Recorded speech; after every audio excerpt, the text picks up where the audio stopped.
and torque wrench. Let's talk about torque wrenches. Let's also talk about carbon forks. All right, we've got a carbon fork here. I just pulled this out of my Specialized Tarmac SL S-Works, and you can sort of see there's some grooves in there. That is from the headset race. Either my fault or a manufacturing fault. May or may not be covered under warranty. Maybe my user error from having the wrong headset installed in there, or it could be factory headset causing that. It could be the headset cups from the bonding not sitting straight. Who knows? We'll work it out. In talks with Specialized now to work it out. Anyway, either way, this is dangerous. Either way, if it's my fault or manufacturing fault, either way, it doesn't matter. When you're face first into the tarmac at 60 or 80 k an hour, it doesn't matter whose fault it is. So I tell people, this little plastic thing in here, I'm digressing a little bit, we'll cover it all, but this is called a fork saver. When you travel with a carbon bike, always recommend, any bike for matter, get one of these from your local bike shop, they chuck them in the bin, they pull out, they cost nothing, they get thrown in the bin or recycling bin. I've always got a drawer of these at home, so whenever I go traveling, chuck them in your fork when you put your bike in the box, just for safety. Now, everyone's running carbon steerers these days, and they're fantastic. They're light, they're very, very strong. Carbon steerers are very, very strong until you crash into a gutter or your bike gets hit by a car, etc. And then they really should be replaced. You see those gouges, it's pretty full on, isn't it? So good thing we spotted that, otherwise eventually that would fail. Cause catastrophic failure and not fun. I mean, I can tell you some stories about people putting hammering star wedges in the carbon steerers and totally splitting them. I've seen people fail carbon steerers, handlebars just pop off at traffic lights, all sorts of stuff. So if you have a carbon bike, you should always use a torque wrench on it, torque wrench on it. And you see so many people out there riding bikes with their steerers uncut.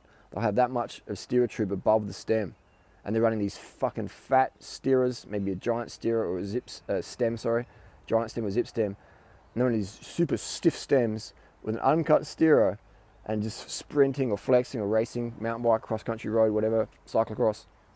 And they had that unsupported steerer. Recipe for disaster. And people might say, well, I don't want to affect the resale value. I'm like, yeah, but what about the resale value of your teeth when they get knocked out? Or even worse, hopefully you just have a light crash and nothing happens. And it's like, wow, that was silly. Or resale value, what if you do sell the bike and the person, maybe they weigh 80, 90 kilos, or maybe they want to race, maybe they're 60 kilo whippet. And they're going to not cut the steerer, they're going to put the thing up, and they have that middle section of steerer that was never supported, the laminate's starting to flex and give way. Eventually we're going to have that fatigue. We're going to have a catastrophic steerer failure. Resale value, I don't know. I don't know about that. So you always want to check your carbon product. This is lightweight stuff. We all love lightweight product. Let's be honest. Let's be real with that. So you should always want to use a torque wrench, and you want to learn how to pull your fork out of your frame and check for any wear marks or cracks, whatever. If you ever crash your bike, boom, take your fork out, drop it out, and just spend at least 5-10 minutes just going over it, maybe with a torch. If you've got any doubts, take it to your local bike shop, send a few photos out to the manufacturer, if it's Specialized or Cannondale or Giant or whoever, and just ask for a second opinion.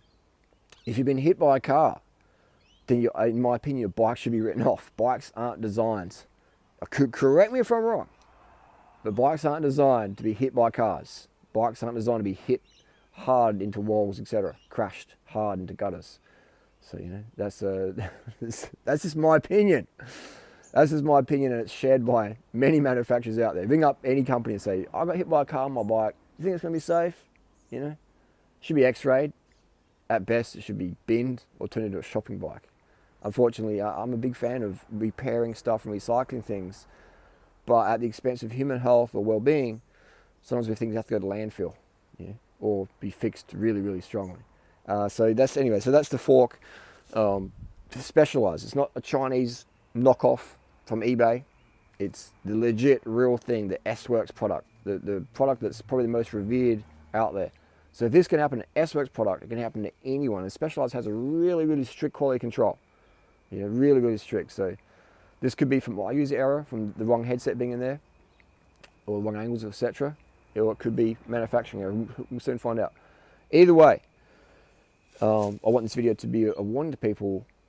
to check your product at all times. And I'm OCD about stuff. I'm always got my little torque wrench. I'm always looking at stuff, and I dropped my fork out. I was putting a SRAM E-tap group set on this bike, and so I was pulling my fork out, giving it a clean. I'm glad I did.